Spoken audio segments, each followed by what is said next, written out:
ఈ పాదం వేద మంత్రాలతోనూ పసుపు కుంకుమలతోనూ అర్చించబడింది కాబట్టి పవిత్రంగా చూసుకోండి. ఇంకోసారి నా పెట్ట ముట్టుకున్నావో గొంతుకొస్తా. దీనికోసం ప్రాణం మీదకి తెచ్చుకున్నావు.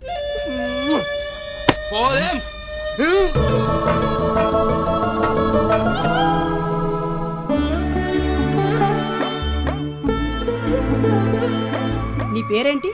విశ్వేశ్వరరావు. ఇవ్వటానికి నీ దగ్గర ఏముంది? ఈ కాల్ తప్ప. ఎప్పుడు తెచ్చిస్తావు నాకు ఆ కాల్ని? వెళ్ళి నీ బంగారు పాదాన్ని తెచ్చుకో.